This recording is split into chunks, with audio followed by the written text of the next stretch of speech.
La Chine continentale semble manquer d'innovation et de créativité. L'administration de la presse et de l'édition du régime chinois a décidé de renforcer les aides financières pour les écrivains. Pour les critiques, le problème ne viendrait cependant pas d'un manque de financement, mais plutôt de la censure et de la répression menée par le régime chinois lui-même. Le 12 novembre dernier, à Pékin, a eu lieu la réunion annuelle des droits d'auteur chinois. Liu Binxie, le directeur de l'administration des publications et de la presse du régime, a annoncé lors de cette réunion qu'environ 90% des travaux créatifs soumis à l'administration chaque année sont soit des imitations ou des reproductions.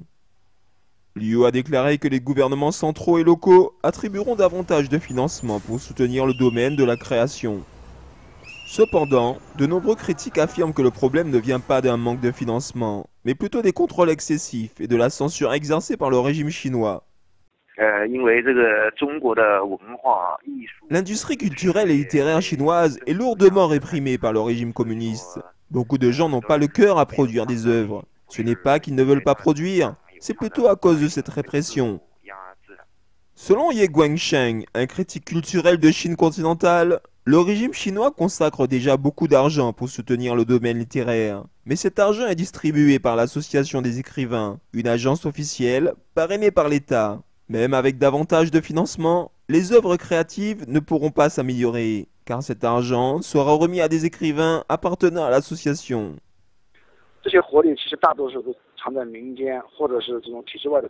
Cette énergie d'écrire existe surtout parmi les gens ou parmi les écrivains en dehors du système. Les écrivains qui ont de la personnalité ne vont pas se contenter de juste suivre l'association des écrivains ou la ligne du parti. S'il y a davantage de financement, ils seront distribués aux responsables littéraires pour produire une littérature sans intérêt.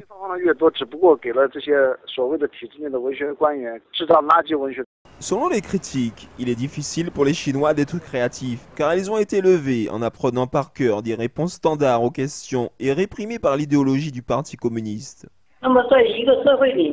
Dans cette société, les différentes écoles de pensée ne sont pas autorisées à exister. Dans ce type de société, il n'est pas possible d'avoir une pensée créative, ni d'être suffisamment créatif pour écrire des œuvres.